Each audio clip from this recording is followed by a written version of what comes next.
మరియు ఇప్పటిక నామిక రసాయన పద్ధతులు సాక్ష్యము పరిస్థానము అనారోగ్యపు అలవాట్లు తెచ్చిన మార్పును ఒక నాటక రూపంలోనే ముందు ప్రదర్శించబోతున్నాము. ఈ కథకు ప్రయత్నించవలసింది మీరే సుమా, కాబట్టి శ్రద్ధగా చూడండి, చివరిలో పేరు పెట్టండి. కథలోకి వెళ్తామా? ఒక ఊరిలో పిల్లలు పొలంలో ఆడుకుంటుండగా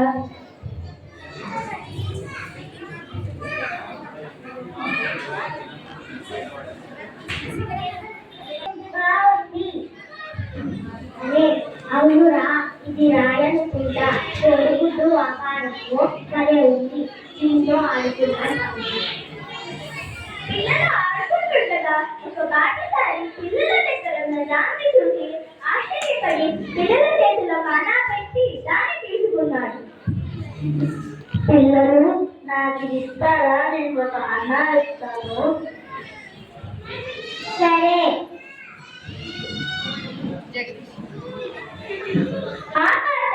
దానిని తీసుకొని వెళ్ళి ఆ శిశురాలికి విక్రయించాడు.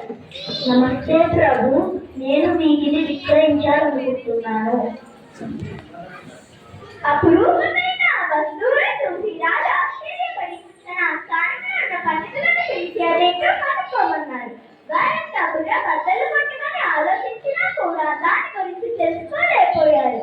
రోజులు గడిచిపోతున్నాయి. చివరికి ఒక రోజున ఆ వస్తువు గదిలో ఉండగా కిటికీలో నుంచి ఒకటి వచ్చి దాన్ని కొంచెం చిన్న రంధ్రం చేసింది. అప్పుడు అది గొడవ విషయాన్ని అందరికీ తెలిసిపోయింది. అప్పుడు ఆ పండితులు రాజుగారికి విషయం చెప్పారు. ప్రభు ప్రభు, ఇది ఒక గౌరవ గింజ. అవునా? ఇది ఎంతో ఆశ్చర్యకరమైనటువంటి దాన్ని ఎప్పుడు ఎక్కడ ఎలా ఏ కాలంలో పండేదో తెలుసుకోండి. అలాగే మహారాజా. పండితులు అందరూ ఎన్నో పుస్తకాలు చూసినా, ఎన్ని గ్రంథాలు తిరిగేసినా ఎక్కడా వారికి దొరకలేదు. ఎవరూ దాని గురించి వ్రాయలేదు. ప్రభు, నాకు తెలిసిన అన్ని గ్రంథాలను ఎక్కాను, కానీ దీని గురించి ఎక్కడా వివరణ లేదు. మరి దీని గురించి పూర్తిగా ఎలా తెలుసుకోవడం? ప్రభు, మన రాజ్యంలో ఒక వస్తువు రైతును పిలిపించి అడిగి తెలుసుకోవచ్చామా? సరైన ఆలోచన ఏమంటే మనకు పిలిపించండి.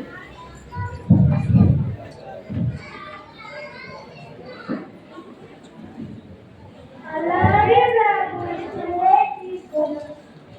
రాజధాని పట్టులు వెతికి ఒక వృద్ధ రైతును పట్టుకుని వచ్చారు. ఆ రైతు నడుమ వంగిపోయి కళ్ళు ఊడిపోయి రెండు చక్కల మీద కర్రలు పెట్టుకొని అంతస్తు మీద రాజుగారి ఎదుట నిలబడ్డాడు. రాజు అతడిని చూసి రైతు చేతికి ఆ గోధుమ గింజలు ఇచ్చారు. ఆ రైతుకి చూపు సరిగ్గా లేదు. ఆ గింజలు చేతిలో అటు ఇటు వేసుకొని తిప్పి చూశాడు. తాత, నువ్వెప్పుడైనా ఇటువంటి దాన్ని పండించడం కానీ కొనడం కానీ చేశావా?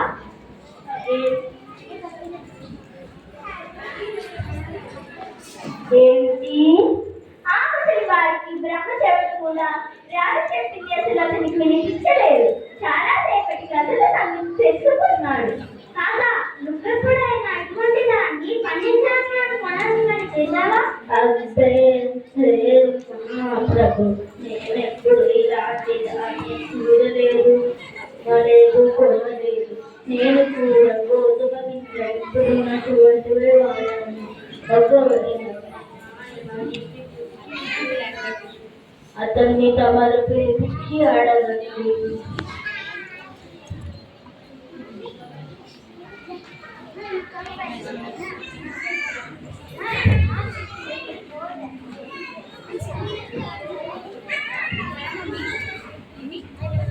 అలాగే రాజుగారి పట్టిలో వెతికి వచ్చారు. అక్కడ ఒక కథ దాంట్లోనే మంచి రాగలిగాడు. రాజుగారు అతనికి ఆ గోధుమ గింజలు చూపించారు. ఆ ముసలి రైతు చూపు వినికిడి ఇంకా బాగానే ఉంది. బాగా పరీక్షగా గోధుమ గింజను చూస్తుంటే రాజుగారు అడిగారు, ఇట్లాంటి గోధుమ గింజ ఎక్కడ పండేదో చెప్పగలవా? ఎప్పుడైనా ఇటువంటి దాన్ని పండించడం చేశావా? లేదండి, నేను ఈ రకం గోధుమను పండించలేదు. ఇంకా కొనడం అంటారా? నేను ఆ పని చెయ్యలేదు. మా రోజుల్లో డబ్బే ఎరుగం. ప్రతి వారు అన్నీ పండించుకునేవారు. అంతగా ఎవరికైనా అవసరం వస్తే ఇరుగు పొరుగు సహాయం చేసుకునేవాళ్ళు. మా రోజుల్లో